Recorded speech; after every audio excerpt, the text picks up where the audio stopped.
Hello, everybody. Welcome to Talk About House. I'm Todd. I'm Juana. As you can tell, Juana's voice is getting a little better. I'm improving every day. Improving every day. Despite the attack by a swarm of bees today, absolutely just, how many was there? Must have been at least 30. One very aggressive bee. It sounded like, the way you were screaming, it sounded like there was like biblical proportion of locusts attacking you. Can we move on now? Okay. Anyway, so Wanda got stung by a bee today. That was the exciting news. Well, I was trying to focus and research what we're going to talk about today. Wanda was out there getting stung in the backyard. Moving on. Okay. All right. So there's kind of a lot to talk about today. We're going to talk about some, this article caught my eye, and I'll give you the title of it. Housing market predictions for 2023. When will home prices be affordable again? That's sort of a leading question. It's a good question, though. And then there's a bunch of points in the article we're going to talk about. And then we're also going to get to this thing that just happened where State Farm just said they're not going to provide homeowners insurance in California. We'll talk about that at the end. Okay. But that's kind of a separate thing. Let's go. Okay. All right. Okay. So here's first quote from the article. Tight inventory issues continue to keep prices high, perpetuating affordability challenges for many, especially first-time homebuyers. For one, the nation's housing supply remains limited and probably will remain so for at least the near future, due in part to those who purchased home in recent years at record low interest rates staying put. Interest rates are starting to creep up a little bit. Interest rates have been creeping up for for a year or more than a year. Okay, so they went from 3 to 7 down to 6, touched the high 5s, and now they're back up to roughly 7 for an average, for a median one. It looks like at what point do we get to where people start selling their homes?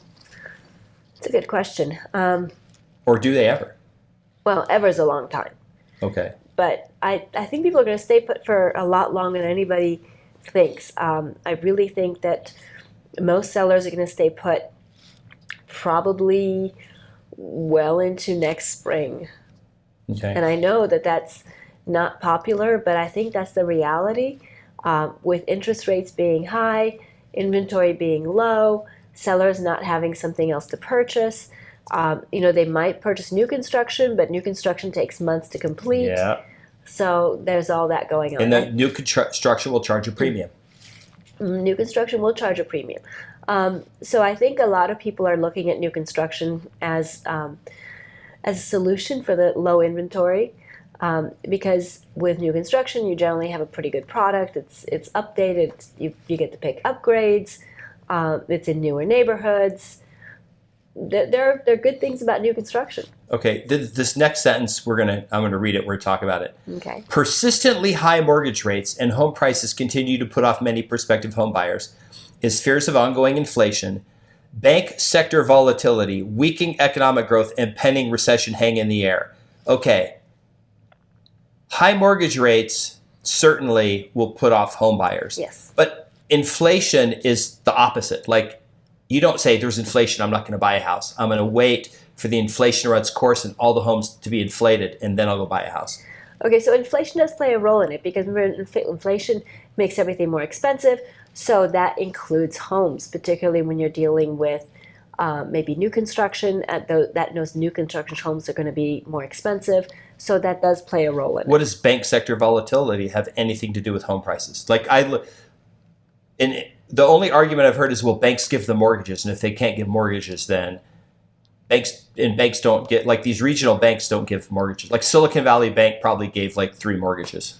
Okay. So regional banks generally do not participate in the mortgage market very much, if at all. So that's not really the issue. But what it is optics, okay? And we really can't overlook that.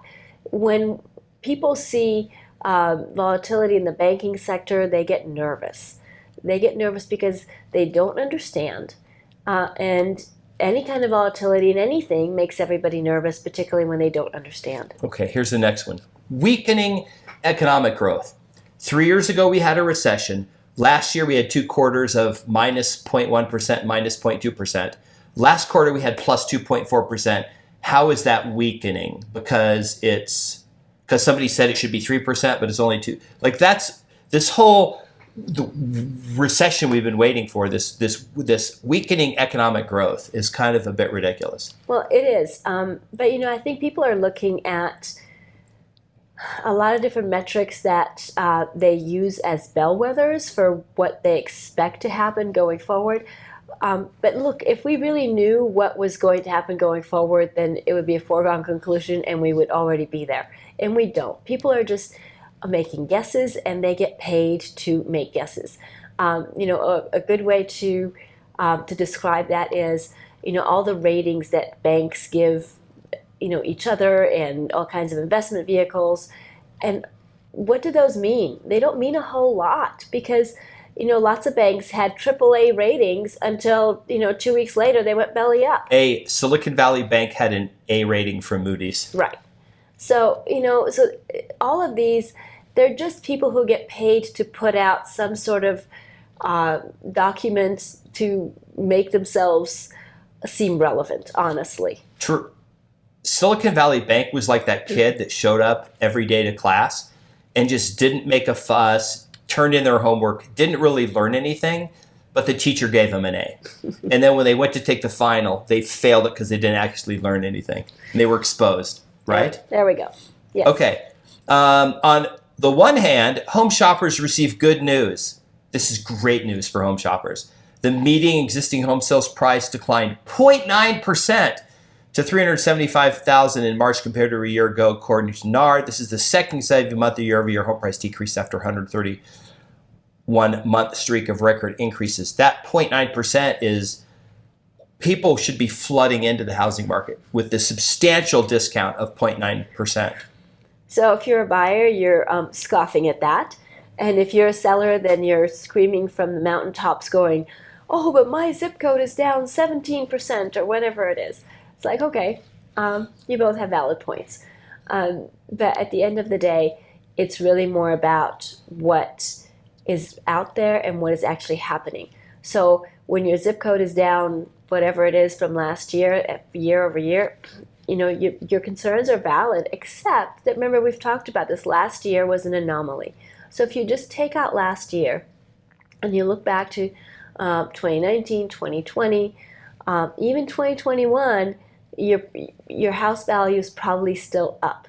No, definitely up in every market. Yeah. Yeah, every single market. There was one market that didn't have price increase from 2021, and it was some random place in like upstate New York. Okay. It was the only one. Right. So let's be realistic here. Last year was just an anomaly, and if we can overlook last year, then we can be much more realistic about home values. I can't wait till the fall when we're going to just all we're going to talk about is year over year, year over year, year over year, year over year. Okay. Now I'm going to read the next two, and then we're going to show this thing because this has kind of got me going because now this is one of those fake things that's now made it into people have been calling me, telling me all about this thing they just learned about. And I'm like, oh my God. So I'm going to read this. So they're talking about things that are causing headwind for the housing market. One of those bumps includes the new mortgage fee rules imposed by the Federal Housing Finance Agency beginning May 1st. Conventional mortgage borrowers who place between 5 and 25% down will pay more in fees, also known as loan level price adjustments, than those who put down less than 5%. Okay, remember that because I'm going to show you the chart. Okay, the next sentence. Though the Biden-Harris administration revamped the existing mortgage fee rules to make homeownership more attainable and affordable for more low and middle income borrowers, the change has drawn criticism from some housing experts as the higher fees will hit people considered less risky. A bunch of fake things in here. The administration has nothing to do with this FHFA matrix. It's a Fannie Freddie function. It has nothing to do. It's like them saying Biden administration is raising interest rates or whatever. They don't have anything to do with it. Okay. The other thing is it has nothing to do with income. It says low and middle income borrowers. I'm going to show you the chart. Okay, ready? Here's the chart. I put the chart up. Okay, first of all, the first thing it said was you pay you pay more if you're a lower or middle income borrower, or you pay less if you're a middle or income borrower, right? Mm-hmm. Show me on the chart where your income is, because I see credit score and I see loan to value, how much money you're putting down on the house. I want to know on here where income, and don't say, oh, well, everyone knows that it's the low income people that has the low credit score. I got news for you. Your income is zero part of your credit score. You could make $1 million a year. They don't take it. It's not included in your credit score. They have no idea.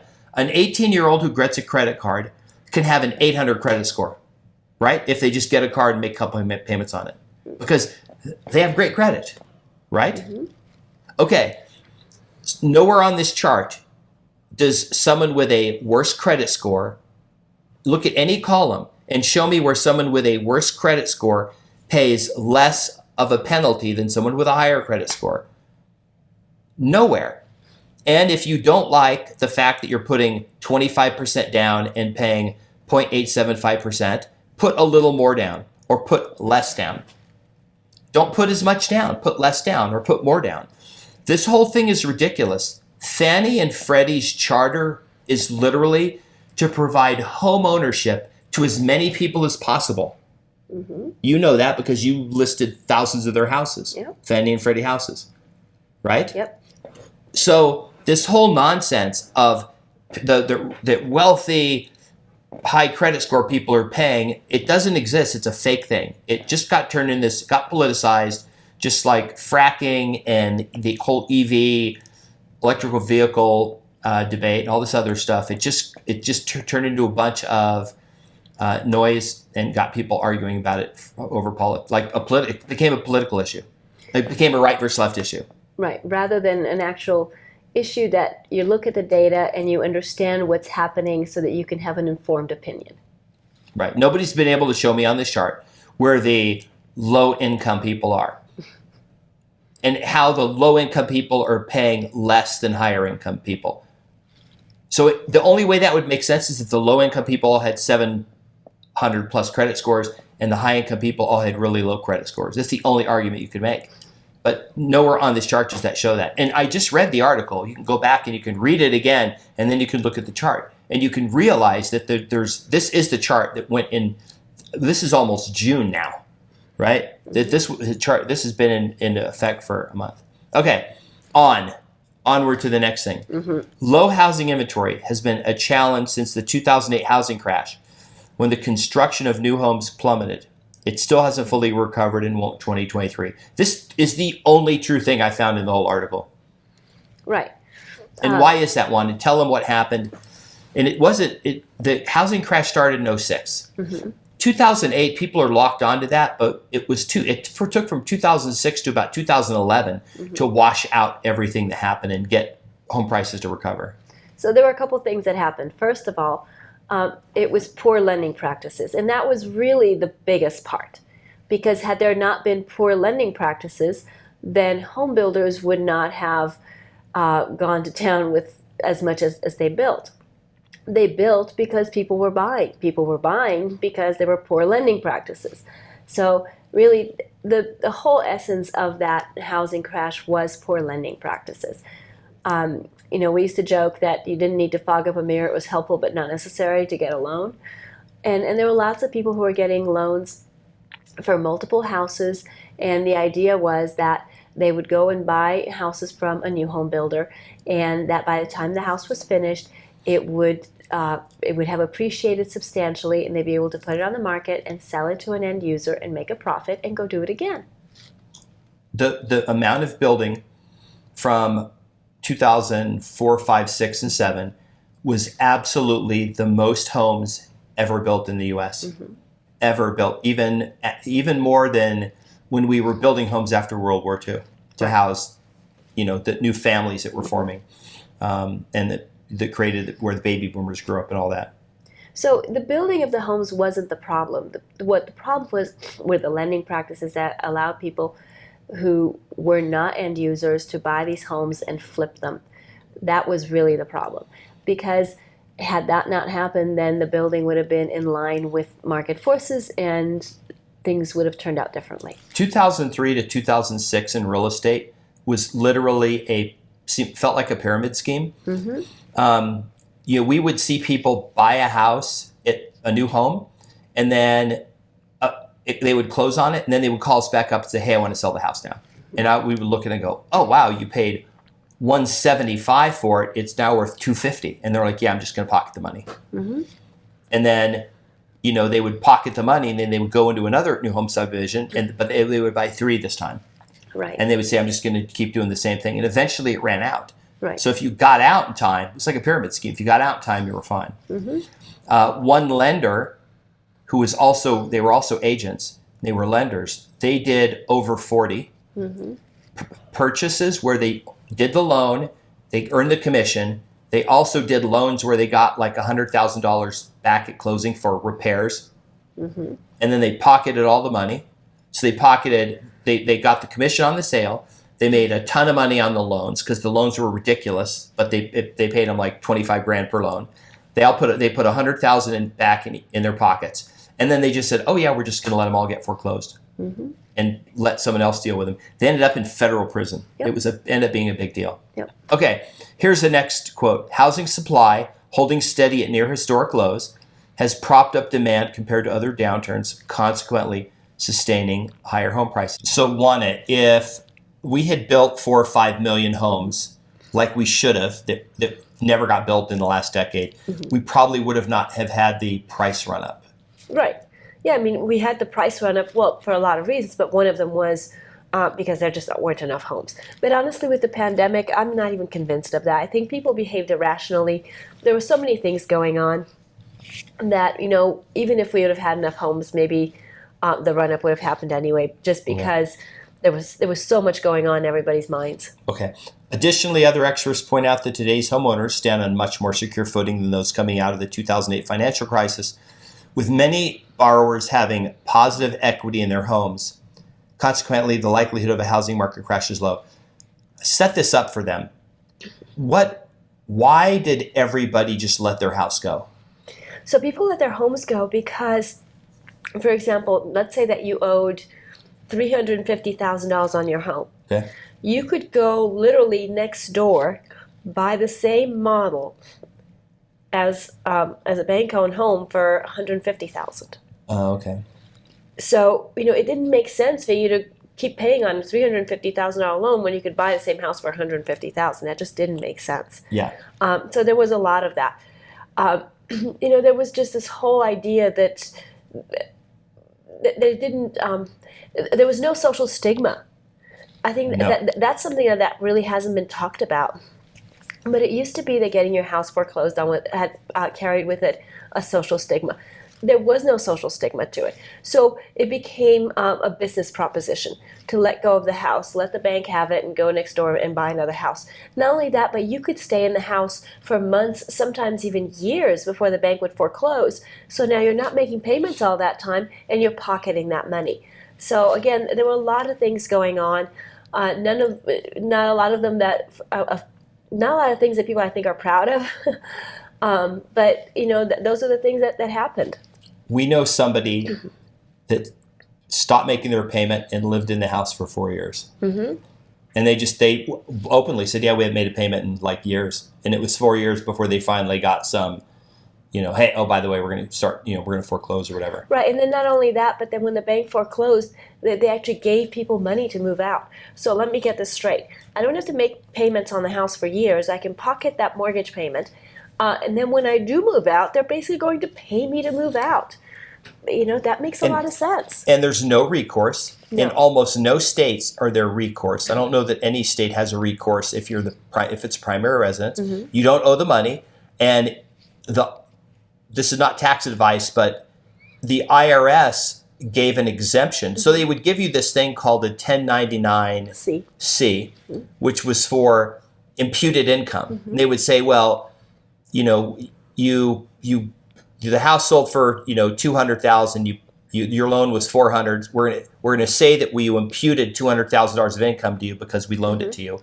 And then when you went to file your taxes, it said you could say, "Oh, well, did you have Imputed income, yes. And it would basically say, well, does it meet one of these 5 things? There were 5 things, requirements. You go through and check them. The first one was it your primary, was it imputed income on your primary residence? And if you said yes and checked it, it went away. It was okay, put a 0 here. So it didn't do anything. Like there was no legal consequence. There was no economic consequence. There was no tax consequence. As a matter of fact, you didn't even have to declare bankruptcy. You just said, nah, forget it. It's not like they could go and start going after other assets. Right. And like I said, there's also no social consequence. And I kind of emphasize that because, social pressure to meet your debt obligation used to be a big thing.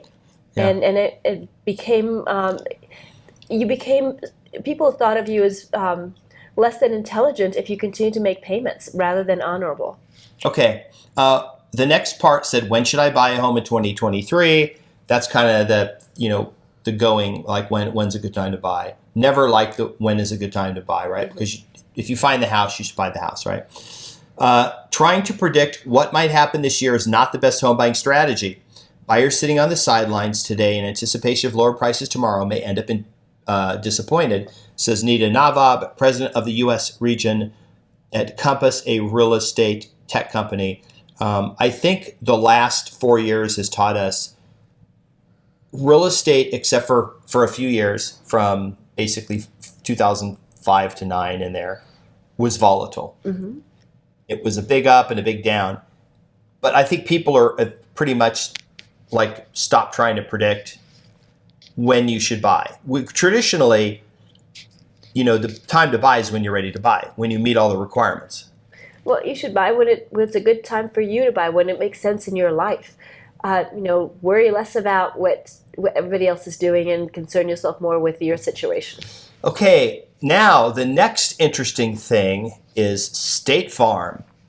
State Farm has stopped accepting homeowner insurance applications in California. Now, Juana, who is the largest homeowner insurance company in California? State Farm. Ooh, so the largest? This is not like, hey, we're number 8. Remember, Wells Fargo was the number 3 mortgage company. In the previous years, they'd been 1 or 2. And Wells Fargo says, we're not doing home mortgages anymore. We're going to let mortgage companies do that. So State Farm's like, hey, guys, we're not going to do any homeowner insurance in new ones. So if you have it, you can keep making your payment and keep it. Because there's rules. State has rules about that. You can't just start throw people out. Okay, this is the quote from the article. State Farm General Insurance Company made this decision due to historic increases in construction costs outpacing inflation, rapidly growing catastrophe exposure, and a challenging reinsurance market. The insurance giant said in a statement on Friday. The insurance giant, is that like the Jolly Green? Does the Jolly Green Giant and the insurance giant, do they get together with like Jack and the Beanstalk's giant and go bowling and stuff? I just think that's funny. The insurance giant said, it was probably some person at the company who said it, not the insurance giant. Right. So this is a really interesting thing, and I think it's really foreshadowing some problems in California as far as lending. And you're thinking, what? Well, okay, so let me explain. In order for you to get a loan on a home, you have to have insurance. Yeah, you have it's to a have requirement. Homeowners insurance. So with State Farm being gone, State Farm isn't the only company. State Farm just made the news because, like Todd said, they're the biggest company in California offering homeowners insurance. But there are others that have left the state. AGI. Right.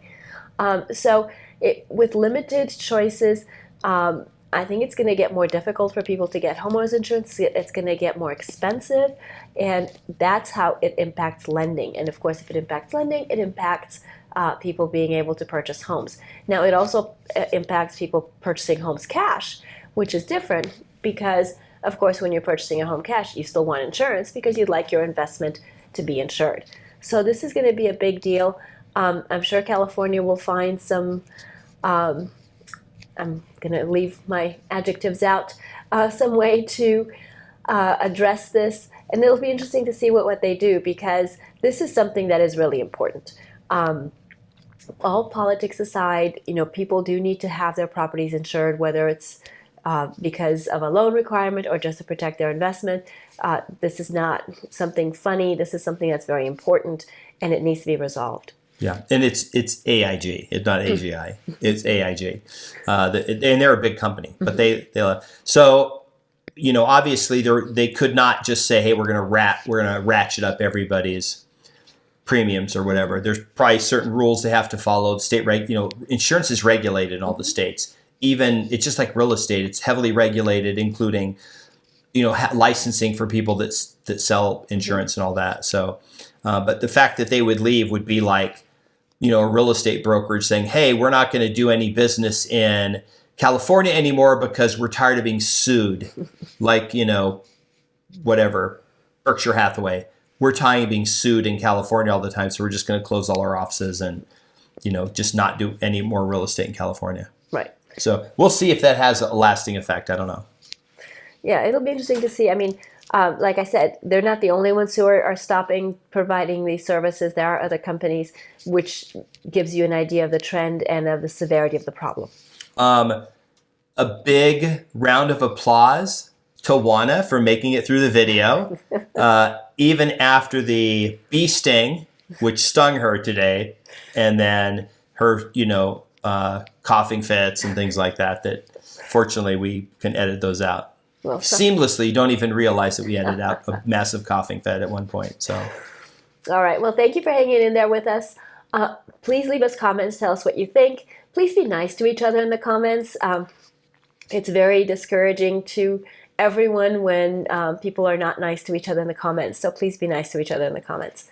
You don't have to agree with us. You can have a civil conversation with each other and with us. We appreciate that. Please like the video, subscribe, hit the notification bell, share the video, and we'll see you on the next video. Bye. Bye.